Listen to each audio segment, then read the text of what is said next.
Howdy, pals. Welcome back to another round of the Pullbox Pals podcast.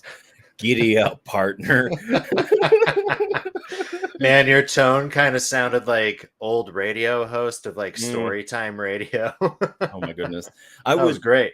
In a bygone era, that's what this is, except we're not having that much fun. But there are scripted podcasts and stuff like that. Yeah. You know? But also my name's Monk. That's mad. I just did a silly little intro there, keeping us on our toes, you know? Yeah.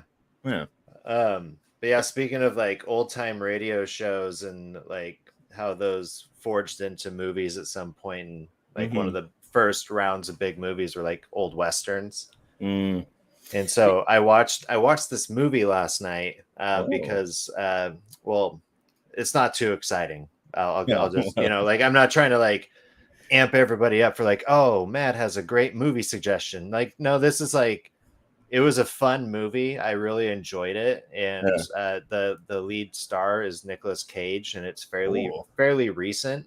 Okay, and it's called The Old Way. The Old Way. I haven't heard about this at all. And it's I think apparently it's mediocre.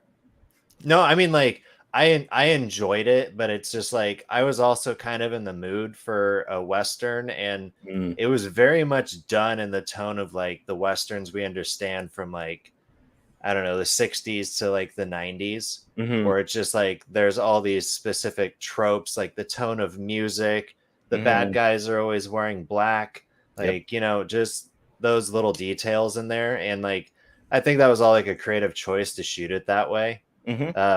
And I did enjoy it, but it was also just like, I mean, no, this isn't like, dude, you have to go see this. But if you like Nick Cage and you like Westerns, I thought he did a bang up job in this one. He played an old gunslinger. Ooh. And it's like starts off with, you know, the prologue of it is like 20 years prior to the main story. Okay. And then did you even say the name of the movie yet? Yeah, The Old Way. The Old Way. That's right. Yeah. I'm sorry. That was on me. And so like 20 years later, you know, like the territory that they were in had been given statehood, so now they are part of like the United States of America. And so in the prologue, it hadn't been that way yet. It was still like the Old West, but somebody in the present story kind of awakened the devil in Nick Cage of the old gunslinger, and it becomes like a metaphorically or literally. Like, do we see the devil? Just in the like, he's a renowned name of the Old West. His name was Colton Briggs. Well, that's and he was the meanest son of a bee around, you know. But yeah, no, I really enjoyed it, and I don't know, I've been digging a lot of stuff that Nick Cage has been putting out lately. Like it wasn't the greatest thing ever, but the Renfield with I was curious about that. Yeah, I watched that not too long ago, and like Nick Cage killed it as Dracula. Like, it was just wonderful to watch him. Yeah, I would imagine that he would. I am definitely like kind of wanting to go back to I grew up watching like The Good, the Bad, and the Ugly and A Fistful of Dollar and like all those kind of good movies because my dad was super into them. And I would love to go back and watch them now, because I realized this going back to like rewatching like The Sopranos and like some other mob movies that I watched when I was like, too young to be watching them. I realized that I was watching them just for like violence and just waiting for like the next violence or like active like cool thing to happen. But now, like, going back and like listening to that, and like actually like in The Sopranos, listening to them talk about like deals between territories and stuff like that is just like super fascinating. You know, I find that more interesting now than like when I was a kid and I was just like, oh, these men are going to hit each other with baseball bats, and that's going to be silly. It's just that's how that rolls. But yeah, I would love to go back and watch some of those westerns with kind of an adult mind and just see but I also there's probably not much substance there. I literally just compared it to The Sopranos. It's definitely not The Sopranos, Yeah. But yeah, dude, westerns are cool. I love westerns. Westerns are cool. I just noticed our good buddy John said Guten Tag, right? Guten Tag, right back at you. Oh, and good timing.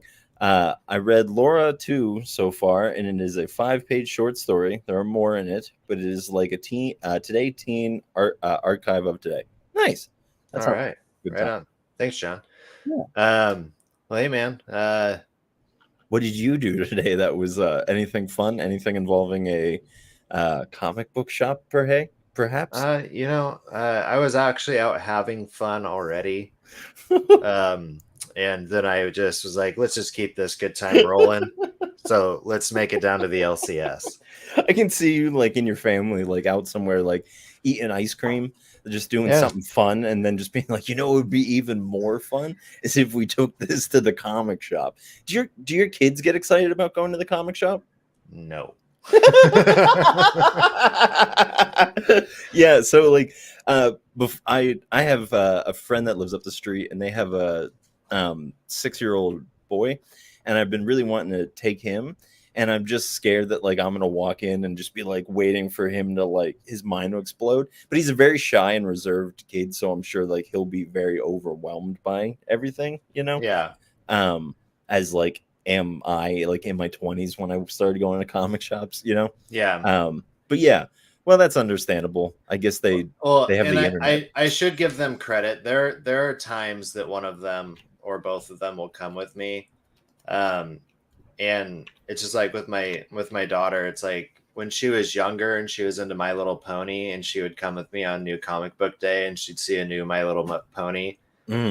She would want that, and so I would get it for her. We'd read through it that night, and then it's on a shelf in her room. And then my oldest, he used to be into Funko Pops, so he used to come with me every other week to either buy or trade a Funko Pop. But he only gets comics if he thinks it's something that I want. Gotcha. So, that's understandable. But yeah, not it's not it's New Comic Book Day, kids. You want to go to the comic shop? And they're like, yeah, Dad, let's do that. That's not what's happening. There's definitely as somebody who doesn't have a kid, there is a part of me that's that's what having a kid's right? They get super stoked about all the things that you love. And I definitely am not going to be one of those parents that shove my funness on them, or just being these are things that I love, so you have to love them too. Be a musician because I play guitar, and just be what you're a little mystery of the universe, what are you? Yeah. Come on out and tell us some stories. But yeah, no, and I've had fun at the comic shop with them, and they're great. But yeah, it's not I was also thinking of the old commercials you would see in between after school cartoons, where it's the mom returns home from the grocery store with Kix cereal. And there's all right, mom's home with the Kix cereal. Man, there's a part of me, and this we'll get back to comics real soon, but there's a part of me that wants to do a podcast where I just review commercials, new and old. I think I would love it, because when I'm sitting in front of my television talking at the commercials to my fiance who's just sitting there, and she thinks it's funny when you're dating somebody and you're first together, and they're you're so funny, I love it, ha ha ha ha. But then over time that humor grades on them, and they're just please stop making these jokes, right? Or it results in that's so funny, but no laugh. And that episode of Scrubs with Mandy Moore's character. There you go. But yeah, so you made it to the comic shop solo today, or as they say in Chinese, Igaren, which means one person. Did you make it to the comic shop today, one person? I went one person. My daughter was going to come with me, but this is where my fun started today. I got a haircut today. Yeah, you're looking swai, as the Chinese would also say. We're just doing half Chinese tonight, everybody. You're learning fun words. But she decided she wanted to stay at the shop with Mom, and I was like, I'm just running the comic book shop and then pretty much coming back, so I can just pick her up on the way. So she didn't come with me this time. But yeah, I got a haircut. Step 2 happens tonight. There will be a video on 1972. It's getting ready for the Barbie party. Oh, I guess maybe we've are you gonna see Oppenheimer and Barbie? Are you doing a double feature? No, I don't know when I'll see Oppenheimer. I'll probably wait until, and I'll probably end up waiting until like you can rent it from Amazon. And so you got to see it on the biggest screen possible. That's what they're saying. Me and my friends are going to an IMAX, and we're gonna watch the world explode. The argument is it's a Chris Nolan film. It should be seen theatrically. But if it's a Chris Nolan film, you should also watch it at home because you can watch it with subtitles, because Christopher Nolan films are notorious for not being able to be understood. So the theater that we would go see that's okay. We also don't have subtitles, so sorry everybody, nobody understands what Monk just said. But yeah, the theater that I like to go to that's nearby, it's over in Albany. It's called the Pix, and it's like a family-owned theater. They just have one theater room, and they really only show one movie for like a week or two, and then move on to the next. And it's usually like the big release. So I've seen most of the Marvel films there, but it's like full service. So like you can get a beer and you can get a sandwich or a pizza or regular movie snacks, and they bring it to you, and your seats have a little swivel table that comes right up to you. I really We're living in a golden age. Yes. Be very grateful, because I don't know if it gets better than this. But in the meantime, we have comic books. We have comic books. But yeah, I made it to my LCS, and one of these things, I got a one shot here. I want a one shot so bad. Yeah, what one shot you got? I'm curious if you would want this one. It's the Last Ronin Lost Day special. So sure, why not? Yeah. I'll take. I mean, I'll take any one shot. Yeah, just give me a one shot. Just give me Tails. I can't tell you how many times I've said that on this show. Yeah. And then I also picked up Moon Knight City of the Dead #1. Ooh. Yeah. I'm pretty excited about that one. I've kind of been wanting to hop back onto Moon Knight anyway. And here it is. Then I also got from Mark Miller, Big Game. Okay. I got it too. I honestly forgot, which is so sad. I've had a busy day, everyone. So if I'm seeming scatterbrained, that's why. But I was like, Mark Miller's been doing good, with I think we read Night Fight, whatever it's called. Nightclub. Nightclub. And didn't we read something else by him recently? I feel like something else started up by him. Oh, Ambassadors. That was okay. Yeah. That's, I guess, done. I don't know. I jumped off of it. I bought it all, but I never finished it. So that's how that goes. But yeah, and then I guess this was my last one. I only got 4 today. So me too. Wow. Last one I got here is issue #4 of All Eight Eyes. Wow. I feel like I really like that cover. Sorry, my light's kind of getting in the way, but it's like classic King Kong thing, but it's the giant spider on top. Yeah, that's pretty dope. So, and you're still enjoying that? I've been liking it. It's it's not in my top 3 favorite runs that are probably going right now, but it's probably in like the top 8. Okay, well, that's not bad. I mean, again, we read a lot of comics, which I'll bring up in a little bit. I have a point. I came with a point prepared. You came bearing a point. I came bearing a point, sire. Break out the mead, and I'm a vegetarian. What do vegetarians eat in oldie times? I think that they just died because of the. I don't think they were vegetarians. That's a privilege of a great society. So that's it's crazy, man. It's wild how comics can fluctuate, and some weeks we're like, I got 10 comics, but I say that and I'm pretty sure Andy gets 10 comics every week. But it's just it's wild that just some weeks there's just nothing on the shelves. There wasn't even at my shop that many #1s out this week to browse. A lot of it was just continuation issues. Which is fine, because my to read stack is becoming unbearable and very daunting. like to the point where I'm like, I should take off work. But I'm like, that's a terrible decision. Yeah, I'm never gonna do that. But yeah. Anyways, are you curious about what I got at the comic book shop? Well, I mean, so you made it there, I have to assume. I did make it there somehow, and I I You want to. you squeeze it into your day. I did. I won't say that I was having like the funnest time. Like I was having a good time, but it's yeah, nothing exciting was happening in my day that was worth like going into. So I didn't get a haircut. Maybe you're watching the stream and it looks like I got a haircut, but I'm fooling you. It's all just back there in a bun. But yeah, I was able to make it, walk around. Like I said, there wasn't anything that like super really jumped out at me. Besides, like this is one that like I'm stoked on because it's been something that I've been really enjoying, and it's a Western. I didn't even realize that, and we're just tying it in. It's Grit and Gears #3. I would definitely encourage you to pick this up when it comes out in the trade paperback. It's pretty far in now. And also the story isn't going very rapid. The last issue did kind of fill in a lot more. The first issue was it felt what issue is that one again? 3. Okay. Yeah, but the first couple issues, the first issue, it felt kind of short, and then the second issue kind of filled in everything. So I'm very curious to see like kind of where we go from here. But it's about a robot who's protecting like a little AI baby. Like it's an AI. Like all these robots went rogue, besides this one, and he's like trying to hunt down all the rogue ones. It's a brilliant story. I love that premise. Like again, it's a super simple. I love when we can just be like, this is a premise of the story, wham bam bow. Like I don't have to like explain everything and like gruesome detail. But yeah, this is probably going to be like the first thing that I dive into from my pile for the week. Maybe big game. I might just want to like back order these, and I think it's right up your alley, bud. So yeah, I would look into it. And this next one, I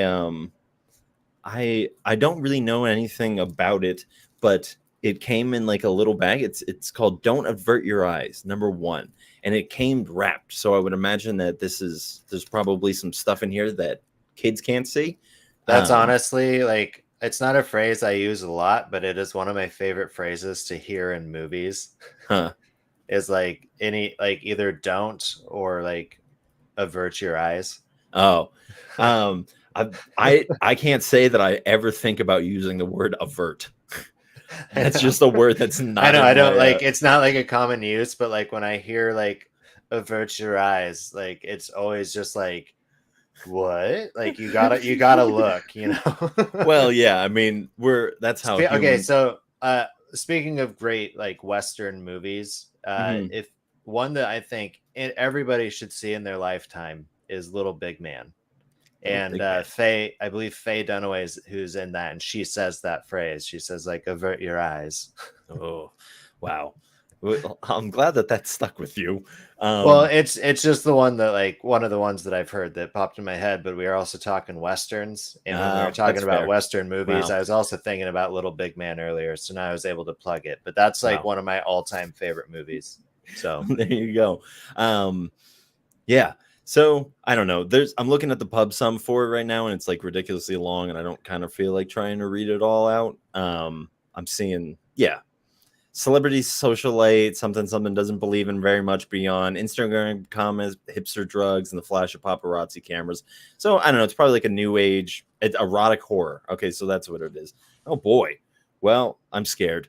And I have other feelings. So we'll see how this goes. I mostly there was a part of me that was like, well, I remember being a kid, and my comic shop is very close to a like convenience store that we used to stop to get like sodas and like sandwiches and whatnot.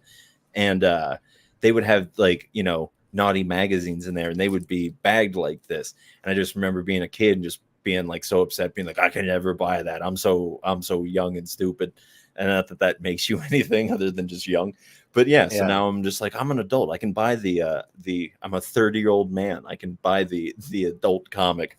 And Anyways, just healing my inner child by buying adult rated stuff. Finally, finally, finally, yay! 18 years later, I'm comfortable with it. Wow.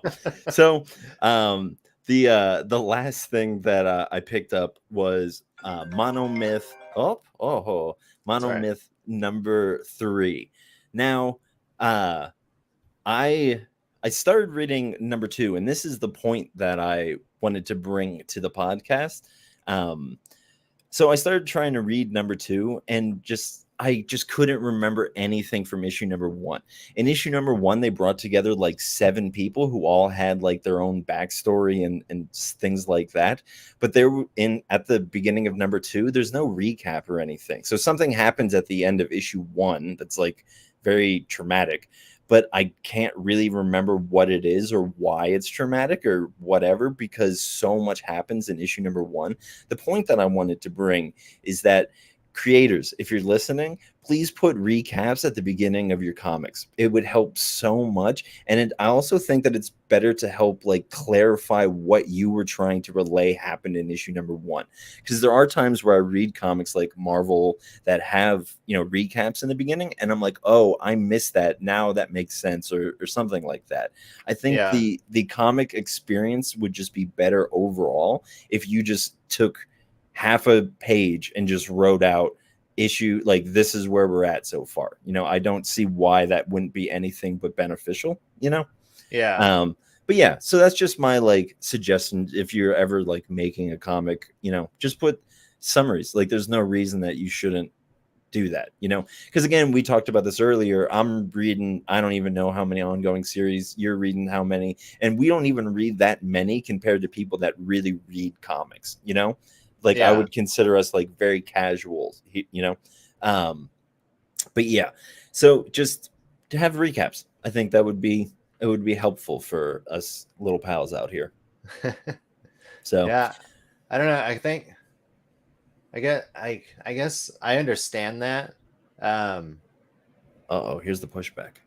But it's just, I don't know. I also like can remember like when I'm getting like, and this doesn't happen every time.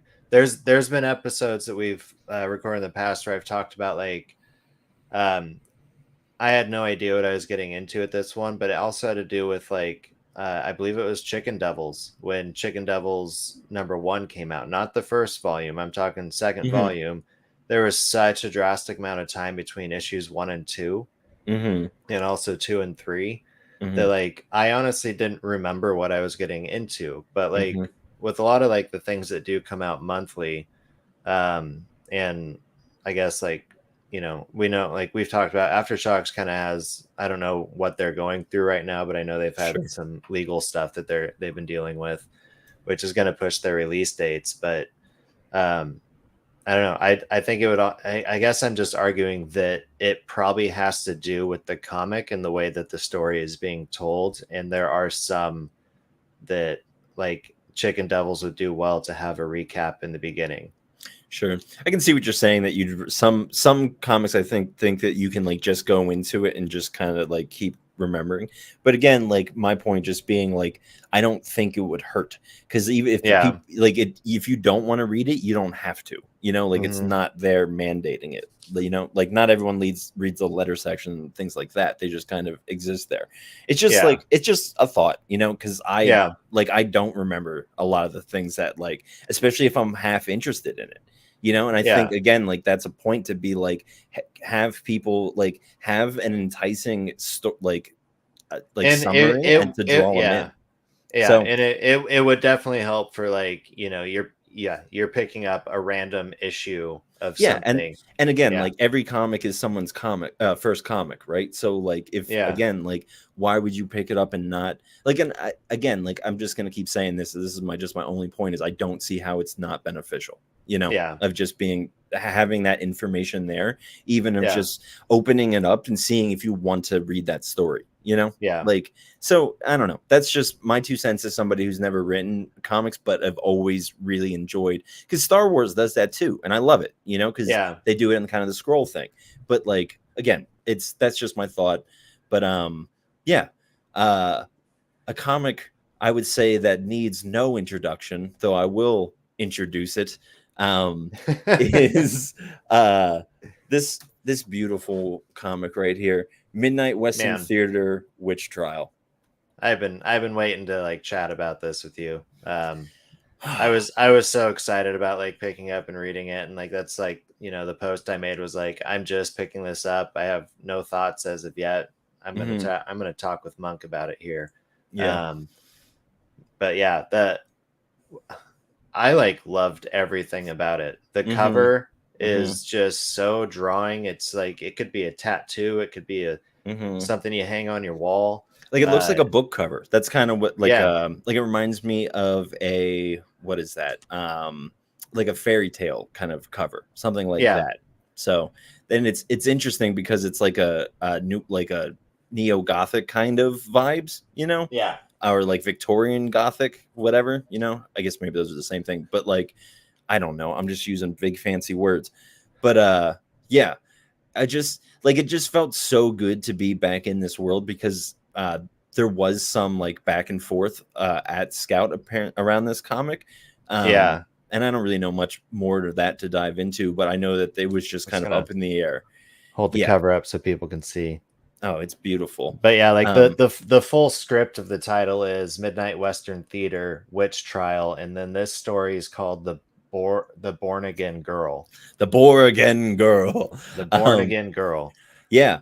And so this is the same girl from the first arc, I would imagine. Yeah, so this is kind of like a origin story of, right. Of so hers. We kind of see like in the Midnight Western Theater, what's her name? We should like Olivia or Tessa? Olivia? Yeah, something like that. I'll just in the original run, we see her and she's kind of like fully developed. She has a vampire like sidekick, and they go around fighting crime. Hortensia Thomas. That okay? What time? One more time on the first name. Hortensia. Yeah. Yeah. It's such a cool comic. Definitely pick that up. The original ish like arc, and then just keep rolling with this because this I don't know who would be disappointed in this series. Like it's one of the first things we chatted about when we started this podcast. It was just like one of the reasons we started doing the podcast, because I think we just love that comic so much, and we were just like, we need to talk about this on a forum. We need to create our own medium on which to discuss this. We need more people to talk with us about Midnight Western Theater. But so do you want to kind of just lay out what's, I mean, there's not too much of a story happening in here. I guess there is. That seems like the wrong thing to say. But again, like it was just, let me just say this. I just love this. Like, again, this is a Western, like this is the Western episode for some reason. Yeah. I guess, wow. And I even started like with, oh, that's why. Okay. Wow. Well, okay. Yeah. I didn't do that intentionally. But I would love to take credit for me being smart enough to be like, I planned this cowboy thing because we're talking about Midnight Western Theater, but I didn't. Well, honesty is important. It is. But yeah, so this little Thompson girl, I'm never going to be able to remember that first name. Or Hortensia. They might call her like Orty or something for short. Know. We might have to shorten that. But yeah, Hortensia Thomas. So Midnight Western Theater returns in this daring prequel to the original series. Before the Woman in Black, there was only Hortensia Thomas, a young girl in a Wild West filled with threats both supernatural and all too human. With the new cast of characters and her black-clad destiny looming over her, witness Hortensia like you've never seen her before. So I just absolutely loved the intro. So much. Like I really didn't know what I was going to get into with this. Yeah. And when it's just like it's during the witch trials of like 1879 or something like that, and she's being sacrificed to what everybody commonly refers to as Satan. And then the demon being shows up, and they're like, he's like, Satan, like, no, I'm fireman. I don't know what it is, but for some reason I love comics where people summon demons and it's the wrong demon. because Yeah. that kind of happens in But one We of Don't his Kill Spiders. yeah, but one of his responses to that same like set of dialogue was just like, "You silly humans and like your way with like tradition and words." Mm-hmm. It's just like that's what you guys call me. Like I'm fireman. Like, Yeah, that intro was just amazing how like she was sacrificed, this demon shows up, and I think it's interesting that like he's like the only one here deserving of life is the girl who was just sacrificed. yeah, I think that that's just like I think that's a great premise, a great kind of twist on that whole thing. Yeah, and then we just kind of see her with, I guess it kind of just goes into her with her, I guess, a like parental figure. I don't know. It doesn't seem like it's actually yeah. her It's mom. like it's. I would relate it to like Scarlet Witch and Agatha Harkness. Okay. Yeah, Like like it's like not really like the mother, but the elder witch who took her under her wing to right, raise her up and train her, right. type situation. Yeah. Um, but I guess like in town they might be known as mother and daughter. Hmm. So Yeah, I mean that's definitely the relationship that they're setting up there for the two of them. But oh god, I'm so happy that I turned to this page because I this splash page, and like the art is just fantastic too, because we mm, talk a lot about like that cartoony but also kind of not, I won't say like hyper realistic, because it's not hyper realistic at all, but like I don't it takes itself serious even though it's like kind of cartoony. Um yeah. but like yeah, I just Oh, love that. that was such a great splash Just page. yeah, like, and like for those of you who are just listening, it's they're jumping out of a closet, this Ortiza girl, whatever, whatever her name is, protecting a little boy, jumping out of a closet, shooting like cowboy zombies in the head. It's great. Yeah, um yeah, so i'm I'm just so happy. Just keep it going for forever, just please, yeah, please. Scout. And that's Um, well, yeah, let's give a shout out to the creative team. Yeah, so we got a writer is Suey Southard, or Louis Southard, Yeah, and Louis said. so he's behind the first story as well. Mm, I follow him, and this same. first printing sold out, and he was Oh, like did it? posting about it. Or Oh, like that's great. it's sold out on previews or something like that, and like Pre-orders, that's maybe. yeah, like but Something. It's that sold like out in some that's matter. that's a huge win for him. So Hmm. congrats to him on that. The Yeah. art is done by Butch K. Mappa, and the cover was done by Julianne Greep, or maybe Gripe. Yeah. I'm not entirely certain how to say that, but Yeah. yeah, like good job, team. Like Yeah. you guys killed it. And then the variant cover, which is also super cool, that was done by Michael Ramstead. I don't know if you can bring that up, but Yeah, it's I'll try to pull it up. I have the letterer and the colorist. It's by Sean. Colorist is Sean Peacock, and the letterer is Buddy Bedoin. Um, yeah. So good job, team. Just got yeah. a whole lot of people working on that. No, Um, everything was so well placed. The colors were perfect. Lettering was great. Uh, I love this first issue so much. yeah, Um, it's like I said, it was just like so nice to be like open it and to um oh man, I think I found the variant. But to just to be back into that world, yeah. No, I'm excited. Um I'm excited to see like what connections we'll see to the previous series. right. All right, Um, yeah, here we go. Um yeah, look at that. If sorry for those of you who aren't watching, but this is a great cover. yeah. That So is this would be her like mother, and then her on right. the cover. They're holding A, a lantern, a and lantern. they both look kind of creepy in the woods. Oh yeah, look very ghoulish. It looks more like a movie poster. That would be it. Well, I mean, all of these. Then I don't know if you saw. I could try to pull it up, but the next one, the cover looks beautiful too. It was at the end of this one, at the end of this issue. Yeah. Let's try to find it. No, I'm not really finding it. Check out the comment section. Um, Oh, wow. Oh, look at that. Lewis Arthur here. Thank you so much for the kind words about Midnight Western Theater Witch Trial. Happy you enjoy the original and hope you enjoy the rest of the series. I'm sure that we would. Thank you so Yeah, much for thanks for swinging by. stopping by. Yeah, no, Yeah, looking forward to it, man. we love it. I need to get me a trade paperback and get it signed. So that's a goal for me. But yeah, so if you're listening out there, definitely pick that up. Start running with it because it's a good one, and I don't ever want it to go away. Yeah. So, well, hey, what else did you happen to get into? Actually, got in. Yeah, go on. I just realized. Did you get into Jeff Lemire? Was that who did? Yeah, Fireflies. Yeah, and I did Phantom Road, which is also Jeff Lemire. Wow, we didn't even plan. We did a Jeff Lemire. Keep an eye out for previews this Friday. Woo! Will do. Sounding good. Oh, and Eric also swinging by saying, "Howdy, fellas! Happy New Comic Book Day." Did either of you pick up Scraper from Image this week? Scrapper? I did not. Scrapper? My bad. Yeah. No, I didn't. Unfortunately, I don't even know if I saw that at my shop. Yeah, it wasn't at my shop. Wow. I might look into that though.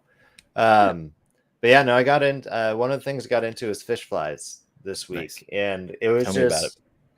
And I think you said this last week, maybe, just that like Jeff Lemire, when he's doing the whole shebang, when he's cartooning like all of it, like he really is just at like a different level. Like his way to connect you to like the main character, it's so much more like heightened when he's also doing the art and the lettering and just everything. And it reminded me a lot of Maze Book. Yeah, I would imagine so. But and obviously this is a different story, and it just the free comic book day was the first few pages of issue 1, which wasn't something I like had put together until like I read it, because I was like, oh, I've already read these. Yeah. So like, because it's pretty thick. Yeah, I was gonna say it's probably like 64 pages, if not more. Let me see. It's it's 64 pages. Yeah, look at me. Yeah, so it was a thick boy. But yeah, no, I really enjoyed it. I love. What's the premise? Okay, so it's the mini series. I think we probably got. I don't have the amount of issues coming up, but I would guess probably 4 or 5. Yeah. So Jeff Lemire brings you a new tale of small-town surrealist horror in this special extra-length debut issue. When a brutal and violent crime puts the life of an innocent teenage boy in the balance, it sets off a chain of events in, I don't know this word, bucolic, Bucolic, bucolic. Your guess is as good as mine. Bell River, Ontario, that will permanently change several residents' lives. And as the manhunt heats up, a lonely girl named Franny Fox will form an unlikely friendship with the fugitive that leads them on an odyssey of discovery and redemption. Okay. That does sound very Jeff Lemire. Yeah. And it's set in Canada. He's Canadian. I love when he kind of does these hometown stories. And yeah, so basically what happens in like the free comic book day preview is you see that incident that's mentioned there in the blurb of like an innocent teenage boy, his life's in the balance now. There's a bunch of fish flies flying around town. These 3 boys are walking to like, their local convenience store, and there's a bunch of fish flies on the parking lot, and they're like, they don't want to cross it because it's gross or whatever. And so they dare one of the friends, like, I'll give you like $20 if you walk across that barefoot. And so he does it, but then he walks into a convenience store robbery. Oh. And kind of causes a disruption that freaks out the guy holding the gun, and it's seen off the panel, like you just know it happens, but like the boy ends up getting shot. You don't know if he's alive or dead. And then the fugitive is being chased by these fish flies in most of it. And he ends up at Franny's barn, and that's where their relationship starts. And so what happens in the rest of this story is that Franny essentially is just like, this is another human being in need and help, and I'm going to help this person. and she's doing this as, you know, a young girl. And so she like takes him out to like this unused silo that's on her property. And Okay. she said like, this is like where I go to hide when I want to be alone, because like nobody ever comes here. Yeah. And then he sleeps off, you know, he gets bit by several flies, so he goes into a trance. Whoa. And I don't know, did you not pick this up? No, I did pick it up, but I didn't read it. Okay, but you've seen the cover. Mm-hmm. Okay, so like the cover really tells, you know, the relationship of Franny and this fugitive. Okay. And you kind of get to that at the end of issue 1, and I don't want to spoil too much, but Sure. yeah, so it was just a great issue. I do, again, I just love when Jeff Lemire is just putting something out under his name. And so if you're not reading it, you should maybe give it a shot. If you are reading it, I want to hear what you have to say. There you go. Leave it in multiple comment sections across the internet. Mm-hmm. But yeah, I definitely want to get into it. It's just a thick boy, like you were saying, and I didn't really get into that many comics this week to begin with, and so I will say it is a thick boy, but it's a quick boy. Oh, really? Is Yeah. there a lot of no dialogue? Yeah, there's a lot of panels just told with no lettering. And that was another thing. Just going back to Midnight Western Theater Witch Trial, like there was like the dialogue was like a perfect amount in there, like not too much, not too little. Like, and that was part of my issue with Monomyth is a lot of dialogue, and it's interesting. I really love the art, but like I just don't like a lot of dialogue. You know, I get sleepy when I read comics, and if I'm just like reading long tales, you know. I like the pictures to look really cool. But speaking of a comic where the pictures looked really cool, Phantom Road. This wrapped up with issue number 5. This came out a couple of weeks ago, and that's a chilling cover. It is a chilling cover, and it is like it's honestly like. It's chilling and it's pretty simplistic. And if I didn't read the issue, I would say that this is a cover where I'm like, what does this have to do on the inside? But honestly, like this is like something that is pretty prevalent to this issue. It was the hammer that was found in the ballroom, and it was Colonel Mustard. That's it. Yeah. Yep, 100%. You won clue. Thank you. We can close out the night now. Good night, everybody. So I have to say that if you've been like following the podcast, you'll notice that my like relationship with this comic has been like super staggered of just like going back and forth with it. Part of that is just because of like where I'm at with Jeff Lemire at the moment. But I also like really enjoyed this comic and what it had to offer and like what it was presenting. Just a quick, like, if you don't know what the premise is, there's a truck driver named Dom. He's driving one night and he hits something in the middle of the road, or he gets in a car accident, something like that. And there's another car with 2 people in it. One of the people die, but then there's another, a female who survived, and they touch this thing in the middle of the road at the same time or something like that, and they get transported to this like other world, and they get tasked with delivering this thing that like it looks like just like a glowing like radiation rock to they get transported to this world where like it's just like a desert planet, and there's only like gas stations and zombies. And so like the story was really cool, like, and by that I mean like everything that it set up. But it was like this very much just stopped. And there was no real reason why this is the end of the arc. Like it just like it just seems very abrupt. And like not like in like they're trying to do a cliffhanger, because they're not necessarily like this. I would say that at the end of this issue, they're nowhere different than where they were at the end of the last issue, you know? Yeah. So I'm like, just Jeff Lemire, like I really love his stuff, but his time, like his pacing is just like so scattered shot for me sometimes, you know? Yeah. But like that being said, I really loved the art. I really loved the story and the relationship like between the characters and like all this tragedy that's happening that Jeff Lemire like does such a good job handling. I would love to meet Jeff Lemire. Like if we ever get him on the podcast, I'm gonna be like, what happened? Just like who hurt you? It seems Jeff, I got a question for you. It's important. What happened? Because I mean, like, and like we all have our stuff, and I'm not trying to make light of like, and obviously like anything, but the man really knows how to like handle his tragedy well, you know. Yeah. And I would just love to ask him like, how did you learn these things, you know, like to portray human emotions in such a captivating and like realistic way of making it so like grounded and actually like relatable, you know. Yeah. But yeah, so I mean that's kind of where I'm at. That was Phantom Road.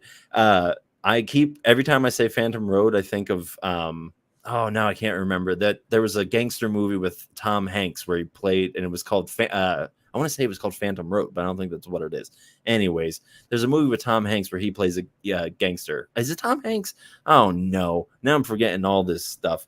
Anyways, there's a movie out there that this is reminding me of because the title is similar, but I can't remember what the title is. Something that starts with a P. The Road to Perdition. That's what it is. Yeah. We figured it. We remembered it. And that was a graphic novel too. And it was a 2000. I'm going to make sure that was Tom Hanks. Yeah, Tom Hanks was into it. Yeah, I did. I figured I didn't make up this movie. It's it's very good. I would definitely recommend checking that out. Right on. What else do you want to talk about, my buddy, my pal? So something I've said before, and I'll say it again. Oh, please do. No, I'm tired of you not saying things twice.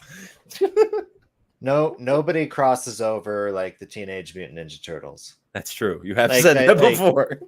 Like, you know, like, and I enjoy these crossovers. I've been like trying to find as many as I can lately, and I really enjoy seeing like the Turtles with Archie, or like the Turtles and Batman, the Turtles and the Power Rangers, Usagi. I have this kind of rare one of a character named Creed. Okay. I haven't read these, but I have them, and it's just like Creed. The first issue, like the main cover, was limited to 5,000 copies, and I think it was just kind of like I really don't know a whole lot about it. I'm trying to I don't want to pick it up and read it. I can't find a digital copy of it because it's apparently an unread copy. Okay. And take that away from it. Yeah. And but yeah, he's like a boy who finds a dream stone, and he's able to like become like a powerful being in like a dream world or something like that. And so he has a crossover with the Teenage Mutant Ninja Turtles as well. Oh my God, everybody's getting them. Yeah. And so it's always really fun to see like who's going to hang out with the Turtles next. And so it was Stranger Things. It was the crew from Stranger Things. So we got Teenage Mutant Ninja Turtles, Stranger Things, issue number 1. So this was put out by IDW, but Stranger Things is put out by Dark Horse. So this is a bit of a collaboration. Nice. And it says here that 11, Max, Dustin, Mike, Will, and Lucas are looking forward to a non-threatening, fun-filled trip to New York City. They're going there with their school. Nice. School trip. Big dangerous city. Sorry, with the gang hundreds of miles from Hawkins, they're sure to catch a break this time. That is until they encounter a threat both bizarre and familiar, and some allies that are just bizarre. This summer, the kids from Hawkins meet the Teenage Mutant Ninja Turtles. There you go. So yeah, like just kind of the intro to this is the kids are all in New York. They're on like a field trip, like outing with their school. And the Upside Down shows up where they're at, and the reasoning behind it is because like the Upside Down is going to be wherever 11 is. Okay. And it gets tied into the Papa, 11's Papa, the doctor scientist guy that I know nothing about Stranger Things. You've never seen Stranger Things? I've never seen Stranger Things. Ooh. I recommend you watch Stranger Things. But yeah, so he's connected to the Turtles. Wow, I'm blanking on the name. Dr. Connors, No, one-armed Spider-Man guy. no, it doesn't matter. I'll we can correct this later. We'll dub it in at some point. No, we But won't. no, we won't. I'm like mad, but It's okay. I would say just keep on rolling. League of Papas, and he's knows that Eleven's in New York, so he's like going after and experimenting with like the Upside Down, and the Turtles show up and they fight off these Mousers / Demogorgon things, and it's just like, wait, what are these? Like, what's going on? And that's how they connect back to the Doctor, that's somehow a colleague of Sure, the crew. He's tied in somehow. Yeah. But no, I really enjoyed it. I might stick with it. Yeah, I like getting into these turtle crossovers. I think a little bit more than I like the regular series. Okay, interesting. Why do you think Not that is? well, just like currently like instead of reading like the series as it currently is and moving forward, I've just more enjoyed the crossovers because I've gone back and read like the volumes that began back in 2011 or 2014, something like that. Yeah. And like I really did enjoy those, but at some point it was just like kind of want a little bit more. And Sure. I like the Turtles with the Power Rangers, and I liked them with Batman and with Stranger Things now. Right. Yeah. Yeah, I mean, I agree with you that I think that they just are really good at like crossing over, which is interesting because they're like anthropomorphic like turtles. Yeah. You would think like it would just be like Batman would be like the person to cross over, or Archie. Like he's got so many crossovers. But yeah, no, that sounds like a lot of fun. Yeah. And then one thing that did come up though for me that just didn't make sense is because like the kids of Stranger Things are supposed to be like a lot of the stick of the show is like 80s pop culture. Like from when the show is very well placed in its cultural time. And so like the Turtles had to have been a big deal at some point of their adolescence. So I'm like, why don't these kids already know who the Turtles are? They're like surprised, like, what are you? Like, yeah, that seems a little bit interesting. That would be like if they met like Boba Fett, and was just like, who are you? Like, but anyways, that's how that rolls. Do you mind if I get into one? Yeah, man. What else did you get into this week? So I posted about this on Instagram, but I still want to talk about it now because I just super enjoyed it. I think I'm not. This isn't like the most bangerist of all bangers, but I definitely want to say that this is my banger of the week.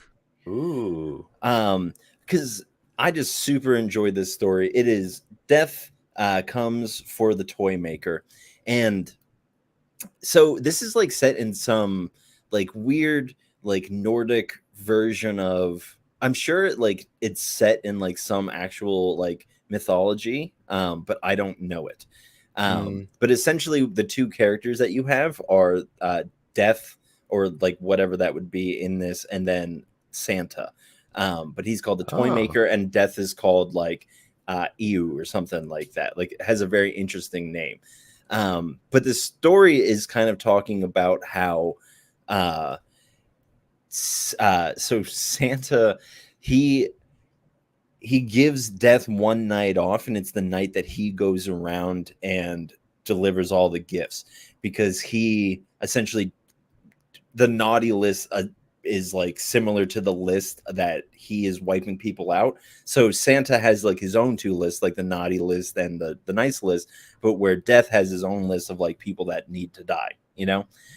And they just, in this issue, you can see when they first meet and they become friends, and for some reason they didn't really get to that in this issue, but they decide, Santa decides that he's going to allow Death to have, oh, that's what it is. So the idea is to give Death the day off so he can celebrate, Christmas, essentially, that he can learn like the true meaning behind like whatever that is, while Santa goes out and kills people.